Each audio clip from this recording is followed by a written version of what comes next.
In 1942, the North Atlantic was a graveyard of cold iron and shattered dreams. German U-boats, the Grey Wolves, were strangling the Allied supply lines, turning the ocean into a burning, oil-slicked hell. Amidst this chaos, a boy stands on a rain-swept pier in Halifax, Canada. He looks like a man in his uniform, but his birth certificate tells a different story. He is only 16 years old.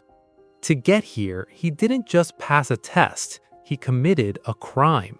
He forged his own father's signature on the enlistment papers, traded his school books for an anti-aircraft gun, and lied to every officer he met.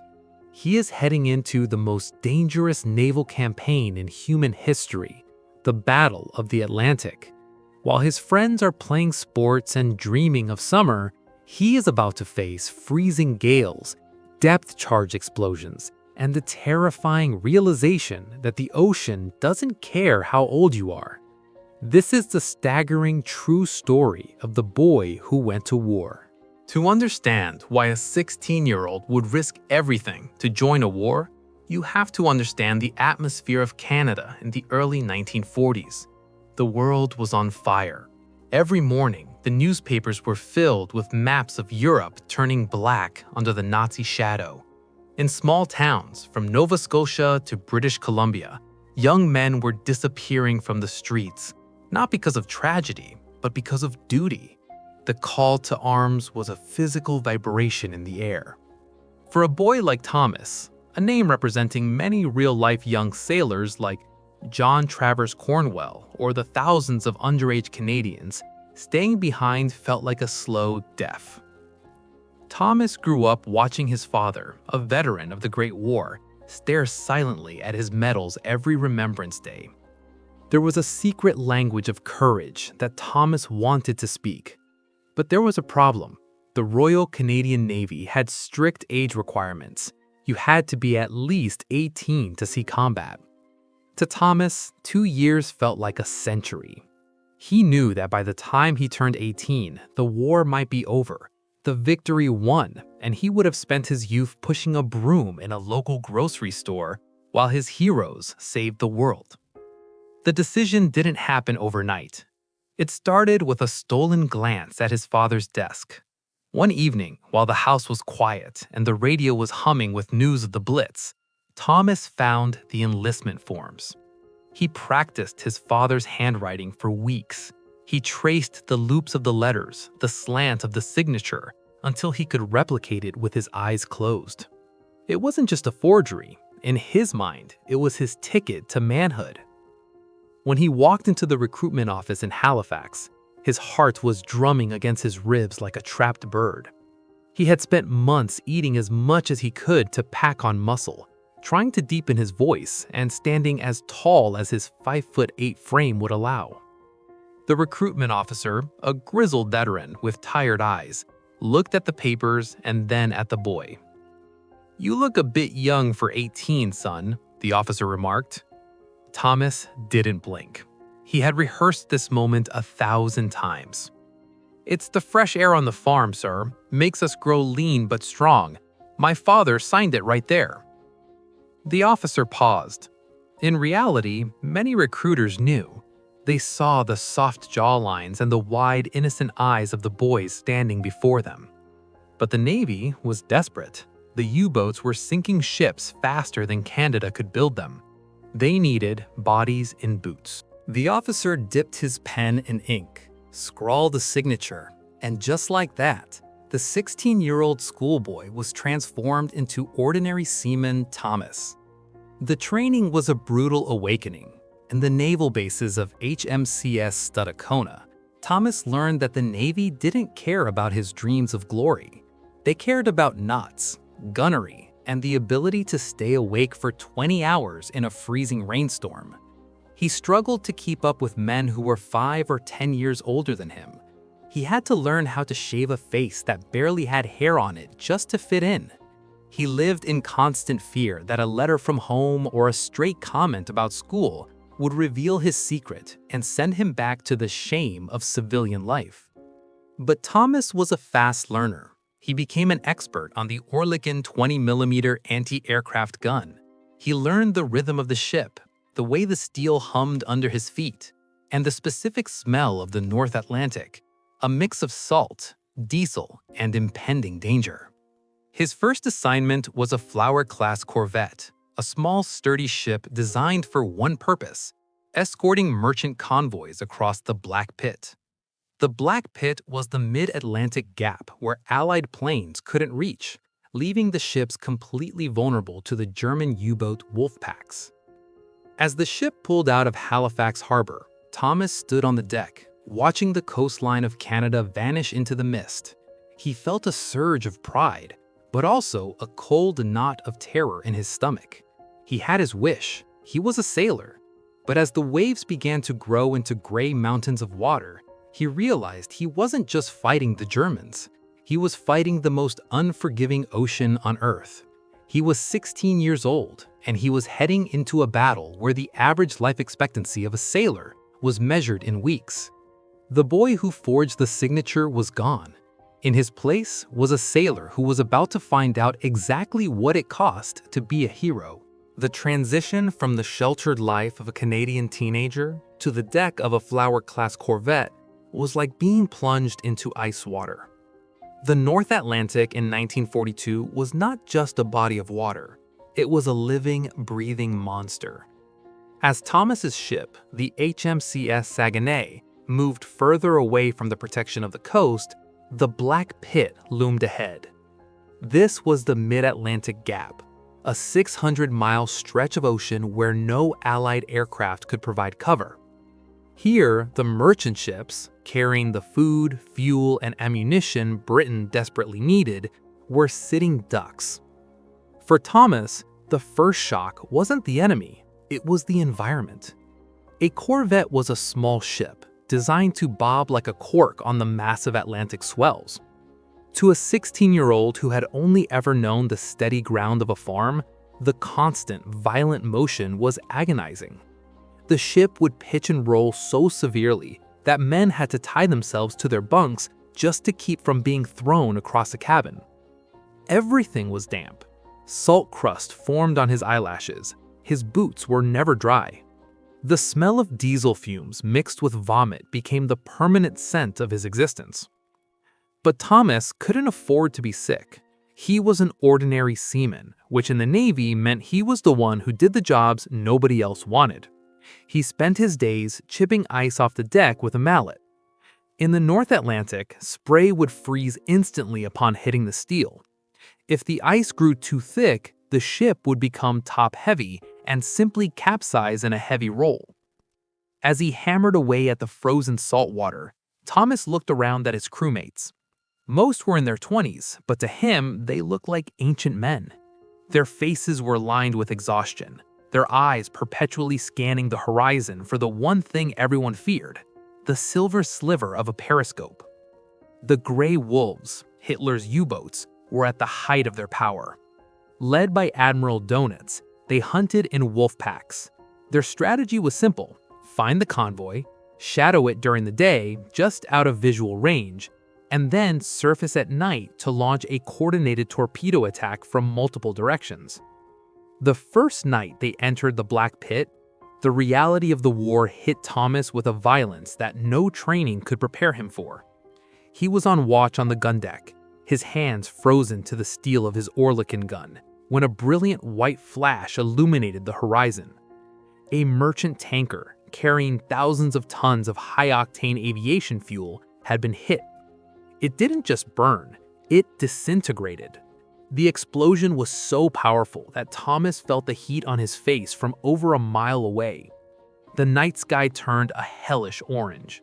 Through his binoculars, he saw things he would never be able to unsee. A ship snapped in half like a dry twig, and the tiny, frantic silhouettes of men jumping into a sea of burning oil. The order came over the ship's loudspeaker: "General quarters! General quarters! All hands to battle stations!" The ship erupted into chaos. The ASDIC operator on the bridge had picked up a ping, the metallic echo of a submarine hull nearby. Thomas gripped the handles of his gun, his knuckles white. He was 16. Just 6 months ago, his biggest worry was a math test or a girl in the front row of his class. Now, he was staring into a black abyss, waiting for a torpedo that could send him to the bottom of the ocean in seconds. The Corvette began to accelerate, its engine screaming as it hunted the source of the sonar contact. Then came the order, release depth charges. The ash cans, large drums filled with explosives, were rolled off the stern and fired from side throwers. Seconds later, the ocean behind the ship erupted. Massive geysers of water shot hundreds of feet into the air. The concussion was so intense, it felt like a giant was slamming a hammer against the hull. Below the surface, the shock waves were designed to crush the pressure hull of a U-boat, or at least force it to the surface. Thomas watched the boiling water, his heart in his throat. This was the cat and mouse game. The U-boat was somewhere down there, silent and invisible, trying to maneuver away while the Corvette circled like a shark, dropping more and more explosives. Suddenly, a dark shape broke the surface amidst the foam. It was the conning tower of a Type 7 U-boat. It had been damaged by the depth charges and was forced to blow its ballast tanks. "Fire! Fire!" the gunnery officer screamed. Thomas didn't hesitate. He pulled the trigger. The Oerlikon gun vibrated against his shoulder, spitting out tracers that arched through the night and slammed into the steel of the submarine.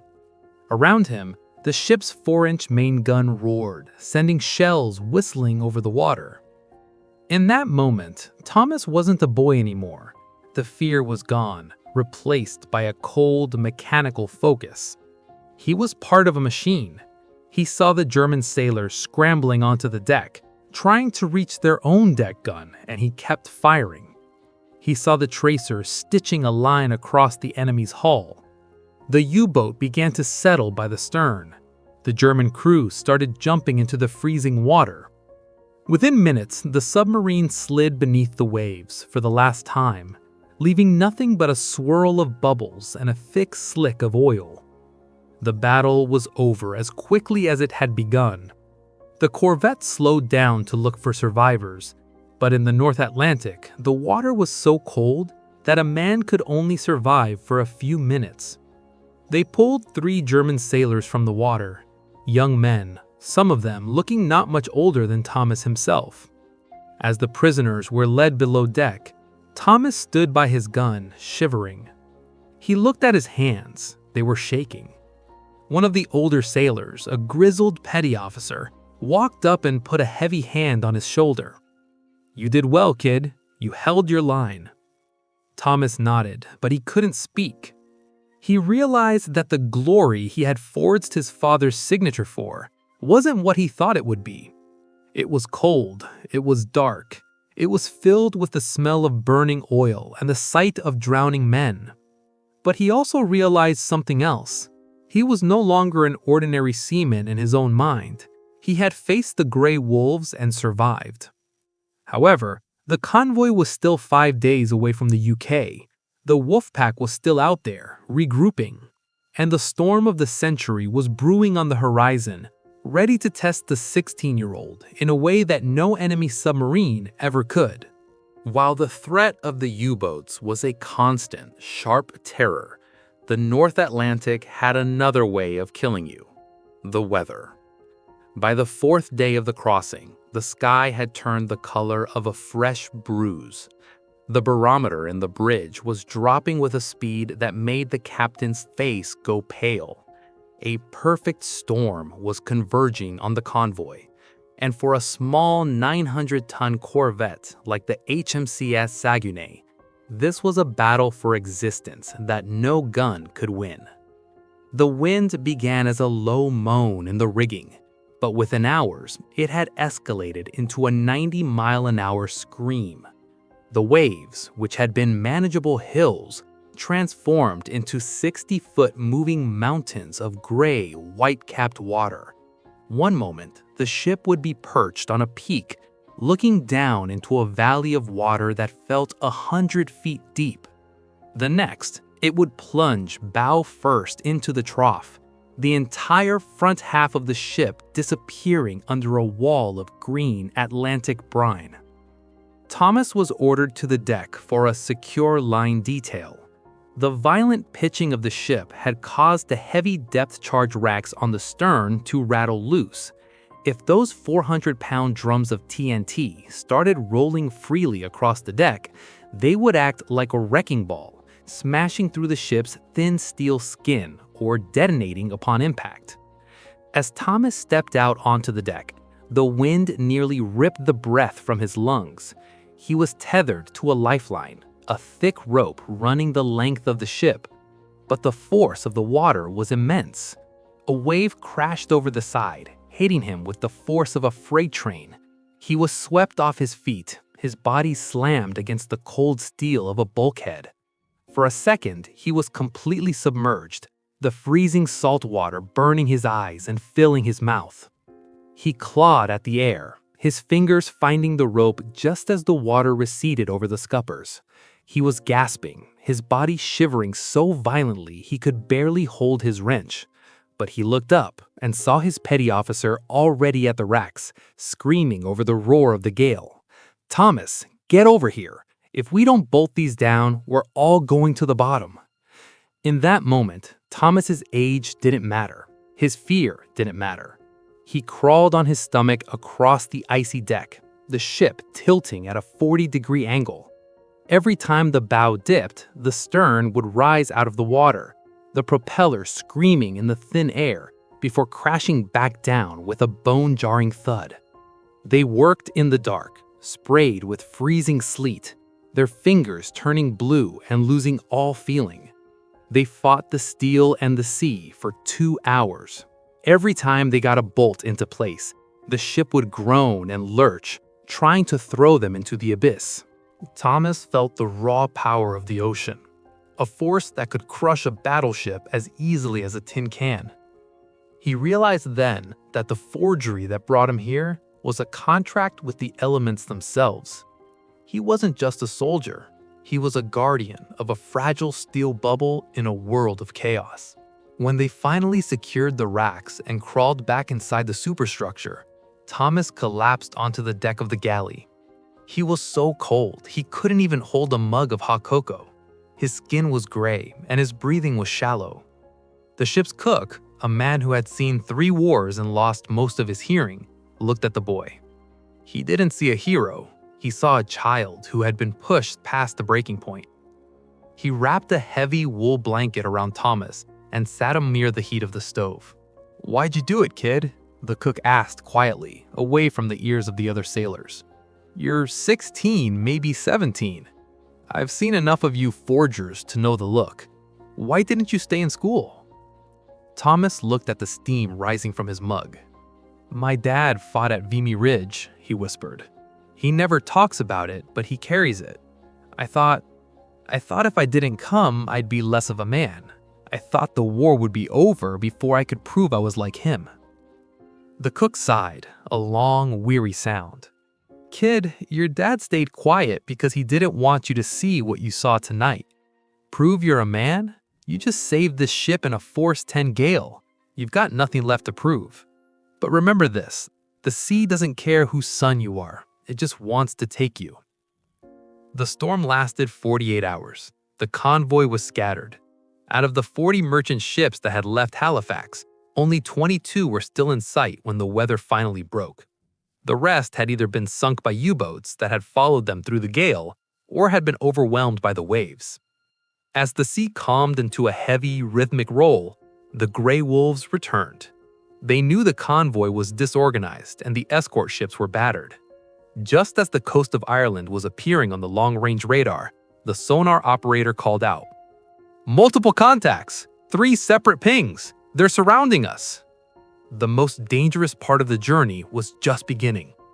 Thomas, still exhausted and bruised from the storm, climbed back up to his gun tub. The Irish Sea was close, but the Wolfpack was moving in for the kill. The 16-year-old sailor grabbed the handles of his Oerlikon. He knew the Germans would surface tonight. He knew they were hungry for the remaining tankers, and he knew if he wanted to see his father again, to show him the man he had become, He had to survive the next 12 hours of fire and steel. The night was deceptively calm after the fury of the storm. A thin silver moon hung over the Atlantic, casting a pale glow that made the white caps of the waves look like ghostly fingers reaching for the ships. But for the crew of the HMCS Saguenay, the beauty of the night was a trap. On the bridge, the tension was thick enough to choke. The radar was showing blips that appeared and disappeared, the classic signature of U-boats running on the surface, using their low profiles to hide amongst the waves. Thomas stood at his Oerlikon gun, his eyes burning from lack of sleep. He was draped in a heavy, salt-encrusted duffel coat, his life jacket pulled tight over his chest. He felt older than 16.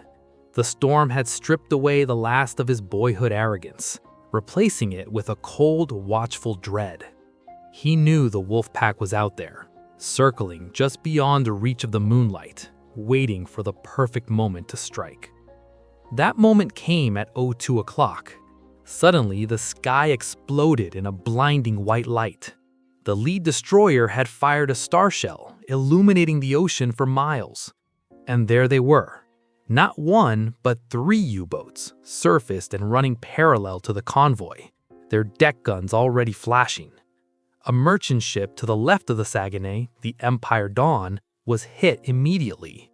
A torpedo slammed into its midsection, and a towering column of fire erupted, silhouetting the U-boats against the black water. "Engage! Engage!" the gunnery officer's voice crackled over the headset. Thomas didn't wait for a second order. He swung the 20mm Oerlikon toward the nearest dark shape on the water. The recoil pounded into his shoulder, the rhythmic thump-thump-thump of the gun drowning out the screams and the roar of the sea. Tracers zipped across the dark, bouncing off the steel hull of the U-boat like fireflies. The U-boat responded. Its own 20mm anti-aircraft gun fired back, the round snapping past Thomas's head with a sound like cracking whips. Shrapnel bit into the shield of his gun tub, sparks flying as the metal screamed. Around him, the Saguenay was a hive of violent activity. The 4-inch main gun on the bow was firing steadily, the concussion of each blast rattling Thomas's teeth. The Saguenay zigzagged at high speed, trying to make itself a difficult target while keeping the U-boat in its sights. Thomas saw the German sailors on the U-boat's bridge, tiny figures illuminated by the burning merchant ship. For a split second, he thought about the forged papers in his locker. He thought about his mother's kitchen in Halifax. The contrast was so sharp it was nauseating. But then, a tracer round grazed a railing inches from his hand, and the instinct to survive took over. He adjusted his aim, led the target, and poured a stream of fire into the U-boat's conning tower. He saw his rounds hit. The German gunner slumped over his weapon. The U-boat began to dive, its captain realizing that the small Corvette had teeth. "Salami! Salami!" the depth-charge crew yelled, the code for a pattern release. The Saguenay raced over the spot where the submarine had vanished. Thomas watched from the stern as the depth charges were launched. 1, 2, 3, 4. The ocean didn't just splash, it buckled. The shock wave traveled through the hull, knocking Thomas to his knees. He scrambled back up, grabbing his gun handles, his eyes fixed on the boiling foam. A massive bubble of air and oil broke the surface. Then, pieces of wood, a sailor's cap, and a smear of yellow insulation floated to the top. The gray wolf had been crushed. But there was no time for cheers. The other 2 U-boats were still attacking. For the next 3 hours, it was a chaotic running battle. The Saguenay moved from ship to ship, throwing smoke screens, firing at shadows, and picking up survivors from the freezing water. By the time the first gray light of dawn touched the eastern horizon, the remaining U-boats had slipped away, satisfied with the carnage they had caused. The convoy was a shadow of its former self, but as the sun rose, a new silhouette appeared on the horizon, the jagged green cliffs of Northern Ireland. As the Saguenay limped into the port of Londonderry, the change was surreal. The water was flat and calm. The air smelled of coal smoke and wet grass instead of diesel and death. People on the docks were waving. Thomas stood on the deck, his face covered in a layer of salt and gunpowder, his hands trembling as he helped coil the mooring ropes. He looked at the older sailors. They were quiet. They didn't look like heroes. They looked like men who survived an accident. That evening, in a small pub in Derry, Thomas sat with his crewmates. The petty officer who had helped him in the storm bought him a pint of ginger beer. "You all right, Thomas?" the man asked. Thomas looked at his hands. They were scarred and calloused, the nails broken. "I'm fine, sir," he said. "I was just thinking, if my dad knew where I was right now, he'd kill me." The petty officer laughed, but his eyes were soft. "Son, if your dad knew what you did out there, how you secured those racks, and how you held that gun, he wouldn't kill you. He'd be the proudest man in Canada. But listen to me. When we get back, tell them the truth. You've done enough.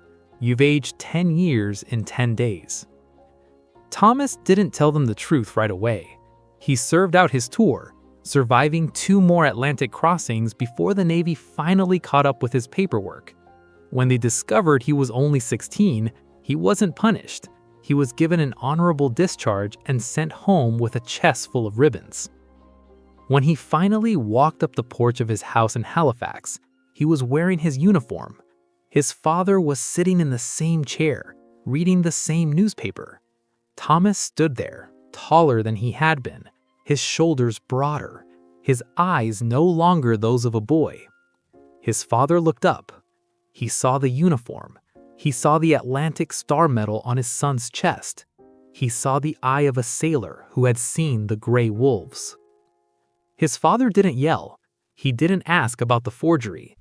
He slowly stood up, walked over to his son, and for the first time in Thomas's life, he saluted him. Then he pulled him into a hug and whispered, "Welcome home, sailor. I knew the handwriting was too good to be mine." Thomas had forged the signature to find the war, but in the heart of the North Atlantic, he had found something else. He had found the man his father always knew he could be.